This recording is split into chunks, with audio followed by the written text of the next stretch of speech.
साईं जेका शादी हुई दुबई जे अंदर माण्हू चवंदा न थाईलैंड जो क्लब हो त हिन जे अंदर ॿिया केरु महिमान हुआ ऐं तव्हां हुननि जे नाला ॿुधाए सघंदो?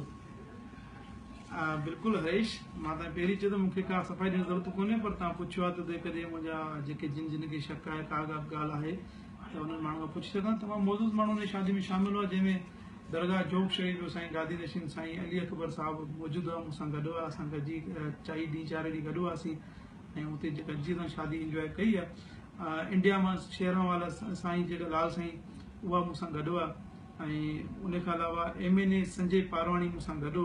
हिंदू वेलफेयर पंचायत पाकिस्तान जो सदर लक्ष्मण दास पारवाणी जेको एक्स MP रही चुको आहे उहो मूंसां गॾु हो। हिंदू पंचायत मीरपुर खास जो वाइस प्रेसिडेंट सेठ मंगाराम केवलाणी बि मूंसां गॾु हो। इन खां अलावा काफ़ी एतिरा महिमान जेके मूंसां गॾु हुआ उन टिनी चइनी शादियुनि में। जेकॾहिं कंहिंखे का शंका आहे त भले उन खां पुछे, मां पंहिंजी सफ़ाई में कुझु न चवंदुसि, त उन खां पुछी सघनि था साईं किथे हो, छा छा छा न कयो। तकलीफ़ सिर्फ़ु इन ॻाल्हि जी आहे, मुंहिंजे नाले या मुंहिंजे मतिलबु वीडियोस ठाहे या कुझु बि ठाहे एवरीथिंग कुझु बि लिखनि मूंखे न आहे परवाह। ऐं जेकॾहिं हुनखे मुंहिंजी एतिरी डांस पसंदि आई आहे त मुंहिंजे घर जा काफ़ी ॿिया अलॻि सां डांसूं आहिनि, उहे मां मोकिलियां थो, मुंहिंजी ॾेई छॾनि, पाण सुठी ॻाल्हि आहे।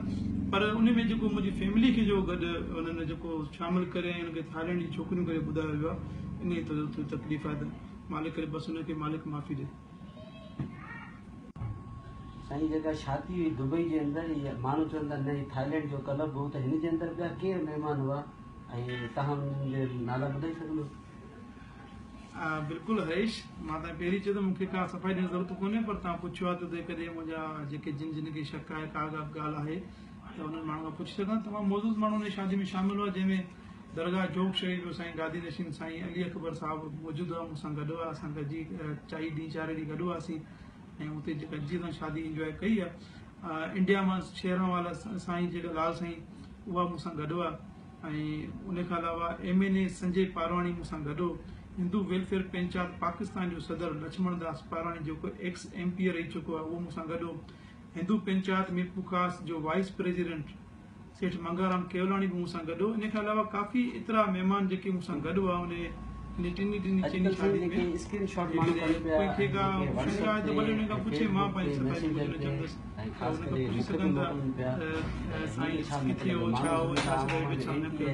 तकलीफ़ सिर्फ़ु इन ॻाल्हि जी आहे, मुंहिंजे नाले या मुंहिंजे मतिलबु वीडियोस ठाहे ॾिसो, उहे सभु मुंहिंजा मित्र आहिनि। मां अॻु में चई चुको आहियां त गिला हमारी जो करे मित्र हमारा सोई, ख़ुदि जीवे नरक में पाप हमारे धोए।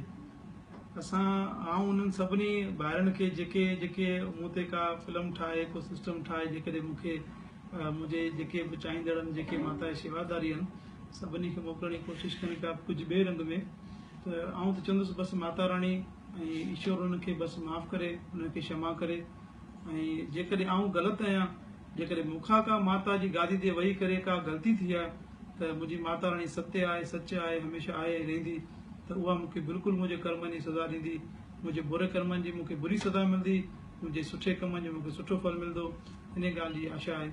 ऐं इहो ई बसि मां चवंदुसि त जेकॾहिं अञा बि तव्हांखे सिर्फ़ु जेकॾहिं इहो मुंहिंजी परिवार जो जेको तव्हां जेको ॾिनो आहे, हुन में जेको मुंहिंजी फैमिली करे मूंसां गॾु जेको आहे सो असांजी घर जी शादी में असां इंजॉय कयूं पिया, इन लाइ ज़रूरु थोरी तकलीफ़ थी आहे, पर माता करे मालिक करे हुनखे अदानी थी आहे, ॿाराणी कई आहे, कंहिं बि कई आहे, माता राणी करे उहो बि ख़ुशि हुजे, मालिक हुनखे माफ़ु करे। ऐं बाक़ी जेके माण्हू जेके मुंहिंजा चाहींदड़ आहिनि, जेके माता में श्रद्धा रखनि था, उन्हनि खे मुंहिंजी इहा ई रिक्वेस्ट आहे त कृपा करे कंहिं ते बि को कमेंट्स न ॾियो, का बि सफ़ाई पेश न कयो।